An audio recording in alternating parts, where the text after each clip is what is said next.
A Estratégia do Dia, o podcast original da Bloomberg Linha. Pois é, você ficou uma hora fora da internet e do nada você descobriu que tá todo mundo atrás de ouro. Pois é, o mesmo metal que as civilizações antigas usavam para fazer coroas e moedas agora tá batendo recorde atrás de recorde e promete uma nova era dourada, literalmente. O preço passou dos $4.100 por onça, que é o maior da história, e tudo indica que o ouro tá vivendo seu melhor momento desde 1979. E não é só o ouro físico que está brilhando, tá? O ouro digital vem aí transformando o que antes era um investimento conservador em algo digno de um startup pitch, meu. Hoje a gente vai entender por que o ouro está tão valorizado, o que está por trás dessa disparada e o que diabos pode acontecer quando ele virar token. Pois é, uma história bem interessante, ouro tá com tudo, você deve ter visto, então bora entender esse movimento. Agora imagina dois países gigantes, um com café, soja e minério e o outro com tecnologia, remédios e uma população de mais de 1 bilhão de pessoas. Agora imagine esses dois países se juntando para enfrentar o mesmo problema: as tarifas de Donald Trump. Sim, Brasil e Índia, dois dos mercados emergentes mais afetados pelas guerras comerciais do presidente americano, estão se aproximando como nunca. E não é só um gesto diplomático, é uma estratégia de sobrevivência econômica. Olha só o que acontece. Nessa semana, autoridades e empresários dos dois países se reúnem em Nova Delhi para tentar triplicar o comércio bilateral, que hoje gira em torno de 12 bilhões de dólares.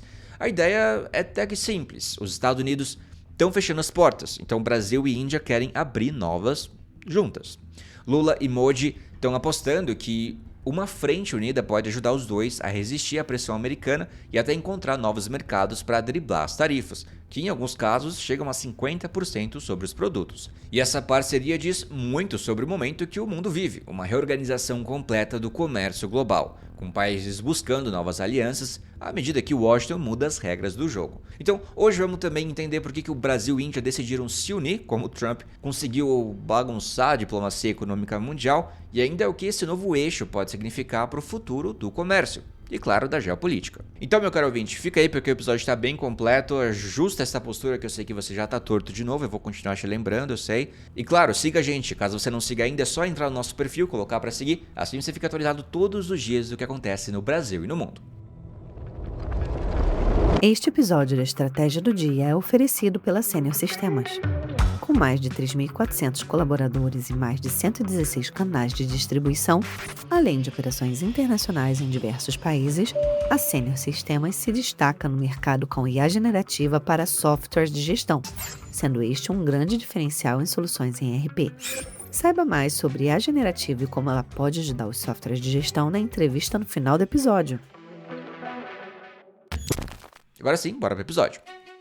Pois é, aquele metal que por séculos foi símbolo de riqueza, reserva de valor e até enfeite de monarca, agora tá bombando, não só nas barras e joias, mas também no mundo das fintechs. O ouro segue uma trajetória de alta impressionante, impulsionada por uma forte demanda de investidores que estão buscando ativos considerados mais seguros, o famoso Porto Seguro. Não, e não é aquele lugar onde estudantes de escola particular com mochila amarela vão. Estou falando de segurança e investimentos. E tudo isso em meio a um cenário de tensões geopolíticas, um dólar mais fraco, corte de juros pelo Fed e também riscos crescentes nos mercados de ações e títulos. Quem afirma isso, inclusive, é o World Gold Council, que é uma associação internacional que representa o setor. Até agora, nesse ano, o preço do ouro subiu 57,66%. Ultrapassando pela primeira vez na história os $4.100 por onça, segundo dados da Bloomberg. Com esse desempenho, o ouro está no caminho para registrar seu melhor resultado anual desde 1979. E o ritmo dessa alta é impressionante, tá? O ouro passou dos $3.050 para $4.000 em apenas 36 dias. Para você ter uma ideia, nas vezes anteriores em que o preço subiu $500, isso levava em média aí mais de 1.000 dias. Pois é. Então, o World Gold Council comentou que, em termos relativos, esse aumento mais recente foi de cerca de 14%, o que representa uma média de 0,5 ponto percentual por dia, que é um ritmo parecido com o de 2011, outro ano marcado aí pelo metal. E olha, antes que você vista a plaquinha de compro ouro e saia nas ruas, claro que no curto prazo ainda há volatilidade, tá? Com ajustes de portfólio e correções do mercado. Mas a força de longo prazo parece estar vindo de uma base de investidores cada vez mais ampla, também de incerteza política global e, claro, de percepção crescente de que o ouro ainda tem espaço para subir. E olha, essa associação que eu citei diz que há motivos para acreditar que o boom do ouro ainda não perdeu força, principalmente por causa do cenário macroeconômico. Mas olha, caro ouvinte, a parte que realmente interessa dessa matéria vem agora, o chamado ouro digital. Então essa associação lançou um relatório com esse nome, a New Golden Age, imaginando o futuro do ouro digital. Então eles fizeram esse relatório explorando como a digitalização pode transformar completamente o setor e abrir novas possibilidades para investidores. Segundo o estudo, a digitalização do ouro pode trazer mais agilidade, segurança e flexibilidade. Na prática, isso significa que o ouro poderia ser comprado, vendido e usado em transações digitais com muito mais facilidade, inclusive de forma parecida com o que já acontece com as criptomoedas. O relatório diz que a digitalização pode melhorar o uso tradicional do ouro como reserva de valor e porto seguro, tornando possível fazer compras diretas, garantias instantâneas e transações rápidas entre diferentes tipos de ativos digitais. E mais, o ouro digital poderia até se transformar em um ativo capaz de gerar renda passiva por meio de mecanismos das chamadas finanças descentralizadas. Aí sim, isso abriria espaço para produtos de investimento com retornos ajustados ao risco e a oportunidade em que o investidor pode literalmente tokenizar o ouro. Segundo o relatório, a digitalização também pode aumentar a transparência e a confiança, o que tornaria o ouro ainda mais atraente para investidores. Além disso tudo, ela pode transformar a velocidade e o acesso para quem investe, seja institucional, varejista ou consumidor comum, e até estimular a criação de novos produtos digitais ligados ao metal. Bom, a associação acredita que essa transformação digital pode ser o catalisador que vai expandir a base de usuários e a demanda pelo ouro no mundo. Isso abriria espaço para produtos inovadores, desde novas formas de distribuição sob marcas conhecidas até ativos digital, ou seja, físicos e digitais ao mesmo tempo, que têm utilidade tanto no mundo real quanto no virtual. Em resumo, o ouro está vivendo o melhor dos dois mundos. De um lado continua sendo investimento tradicional, aquele porto seguro em tempos de certeza, mas do outro está prestes a se reinventar com a tecnologia e talvez se tornar o ativo mais moderno da era digital. Quem diria? Você já deve ter ouvido aquela expressão, a união faz a força, né? E quando eu era criança eu lembro de ter ouvido alguém falar, a união faz açúcar. E pra mim foi a coisa mais engraçada do mundo, é muito fácil fazer uma criança rir pelo jeito.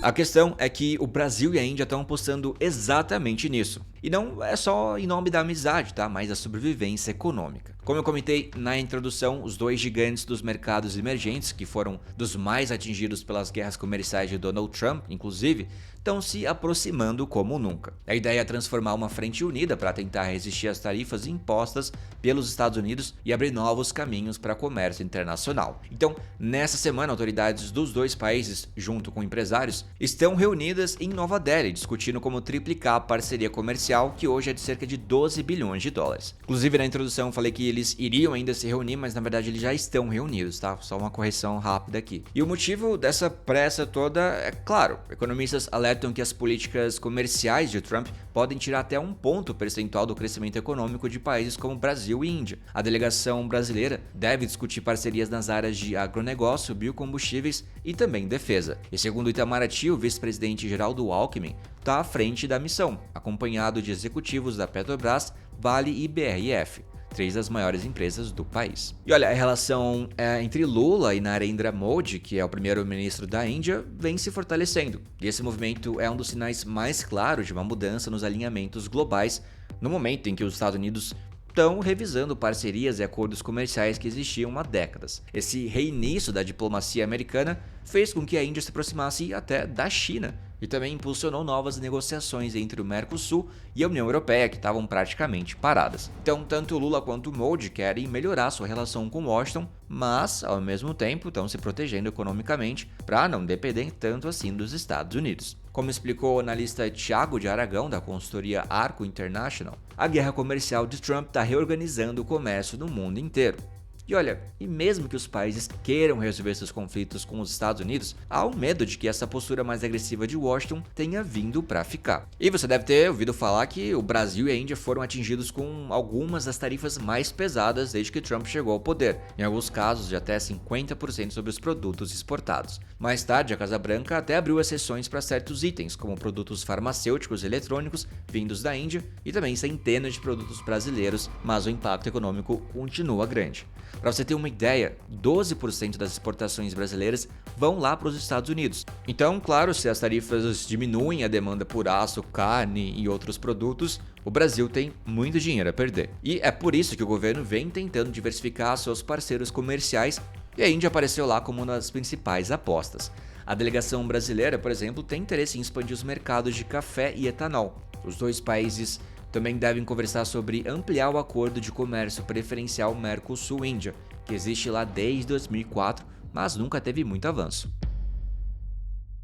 E um breve contexto aqui do nosso país, desde aquelas tarifas de 50% impostas por Donald Trump, o Brasil então começou a redirecionar as nossas exportações, mandando mais produtos para a Argentina e para a China e apostando que a Índia pode ser o próximo grande mercado. Além disso, Brasil e Índia são membros fundadores, lembra do BRICS, que é o bloco que reúne grandes economias emergentes e que, aliás, é visto com muita desconfiança por Trump. Mas olha, por outro lado, a Índia também vive uma relação delicada com os Estados Unidos. Quase 20% das exportações indianas têm os Estados Unidos como destino, principalmente com eletrônicos, joias e produtos farmacêuticos. Por isso, o Modi está aí numa posição difícil, ele tenta equilibrar, ele quer continuar próximo dos países em desenvolvimento, mas também não quer romper com Washington, né? 20% é muita coisa. Tanto que no início ele até relutou em participar da cúpula do BRICS, organizada pelo Brasil lá no Rio de Janeiro, com medo de irritar os americanos. Mas Trump acabou provocando o Modi ao dizer que ele tinha resolvido um conflito militar entre Índia e Paquistão, algo que o primeiro-ministro indiano fez questão de negar. A partir daí, Modi mudou o tom. Ele aceitou o convite de Lula, foi para o Brasil,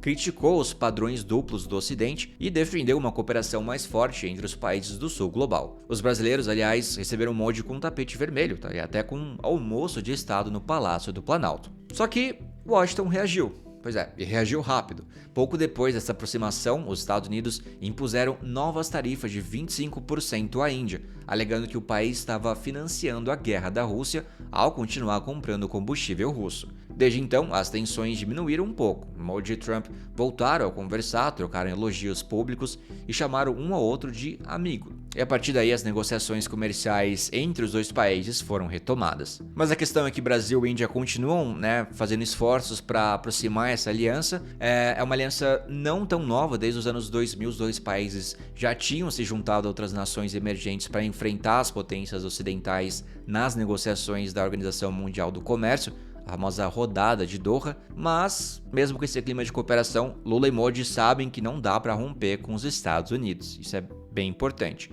Há uma limitação prática aí, tá? Os dois países vendem muitos produtos parecidos, como café e açúcar, e também dependem fortemente lá da China, que é o principal parceiro comercial do Brasil e o segundo da Índia. Como explica o professor Matthias Spector, da Fundação Getúlio Vargas, os Estados Unidos fornecem mercados para o Brasil e para a Índia, que eles não conseguem oferecer um ao outro. E mudar a estrutura do comércio mundial não é algo que se faz por decreto. Ainda assim, o movimento atual mostra que as economias emergentes estão aprendendo a se proteger e que o tabuleiro do comércio global está se redesenhando, com o Brasil e a Índia tentando ocupar um espaço cada vez maior. Eu sou o Alan Blanco, as informações são da Bloomberg News e o episódio foi editado por Rian Queiroz. E eu quero saber de vocês, o que vocês acham dessas matérias, desses temas? Você investiria em ouro? Você confia no ouro como porto seguro? Deixa aqui nos comentários, eu quero ler no episódio que vem. Inclusive, vocês comentaram, a Isabel diz: atualmente, me parece que todos os países têm planos de transição energética lindos, mas pouquíssimos realmente aplicam. Isso se torna um teatro político enorme. Isabel, você tem razão. Karen diz: Caron, na verdade, a gente tá no Brasil. Eu tava ajeitando a coluna no exato momento que você tava comentando. Agradeço, de nada, Caron. Felipe Souza diz: a imagem desse episódio parece o Michael Scott do The Office. Eu não tinha reparado, eu vou dar uma olhada ali. Luiz Ferreira diz: Alan, por que você não tá lendo os comentários? Tá tudo bem? Quer conversar? Pô, gostaria de conversar. Deixa aqui seu comentário pra gente conversar um pouco. Camille Medina diz: eu acabei de fazer parte da B3 ontem. Gui Bloss diz: pela primeira vez na vida não tava como um camarão na cadeira, mas obrigado por lembrar, Alan. De nada, tamo junto. E pessoal, vou ficando por aqui, muito obrigado pela audiência mais uma vez, a gente se encontra no próximo episódio e, claro, deixem os comentários aqui pra gente ler. Big beijo. Este segmento da estratégia das marcas é oferecido pela Senior Sistemas. Com mais de 3.400 colaboradores e mais de 160 canais de distribuição, além de operações internacionais em diversos países, a Senior Sistemas se destaca no mercado com a IA generativa para softwares de gestão, sendo este um grande diferencial em soluções em ERP. Nossa conversa hoje sobre IA generativa e como ela pode ajudar os softwares de gestão é com a Jéssica Ariane, Head Executiva de Produto HCM na Senior Sistemas. Eu queria entender como que esses agentes funcionam na prática, no dia a dia dessas empresas. Você poderia dar algum exemplo de como que essas soluções elas já estão sendo aplicadas? Sim, eu vou dar um exemplo clássico nosso do contexto de gestão de pessoas, de recursos humanos, para a gente tentar materializar como isso pode acontecer. Então, imagina que dentro do software a gente já tem ali processos de avaliação de competência, de realização de feedbacks, de desenvolvimento de plano de individual dos colaboradores, que os gestores já fazem isso e registram na ferramenta. Imaginem que a IA ela tem a capacidade de ler, interpretar e personalizar essa informação para aquele gestor ter mais facilidade e mais produtividade para fazer a gestão de pessoas no dia a dia. Então, ao invés dele fazer um feedback ou um plano de desenvolvimento superficial, pautado muitas vezes na visão dele, ele vai usar os dados e as recomendações da IA para fazer isso, com produtividade e com imparcialidade, porque eu estou falando de dados estruturantes. Então, a IA ela faz a leitura, identificação, análise dessas informações e gera esses insights de forma conversacional para o líder. Então, o líder vai dizer, poxa, eu quero fazer um plano de desenvolvimento individual para o Rodrigo se tornar um líder daqui a 2 anos. Ela vai olhar todos os dados registrados do profissional Rodrigo e vai fazer essa recomendação para esse gestor para ele ter mais informações para atuar ali no dia a dia. Outro exemplo é uma IA ela apoiar o colaborador. Quais são as dúvidas que esse colaborador tem em relação aos processos no dia a dia? Quais são as rotinas que ele pode executar dentro da empresa? Imagina que ao invés de ligar para o RH, ele vai estar conversando ali com uma interface de IA para tirar as suas dúvidas sem onerar tempo do RH e ter isso num formato 24/7 ali, atuando em qualquer horário do dia, tirando as suas dúvidas e executando as atividades que ele precisa. A companhia ganha com flexibilidade, o setor de recursos humanos ele ganha também, né, vai ter mais tempo para focar em outras coisas. Um ganha-ganha para as empresas, né, Jéssica?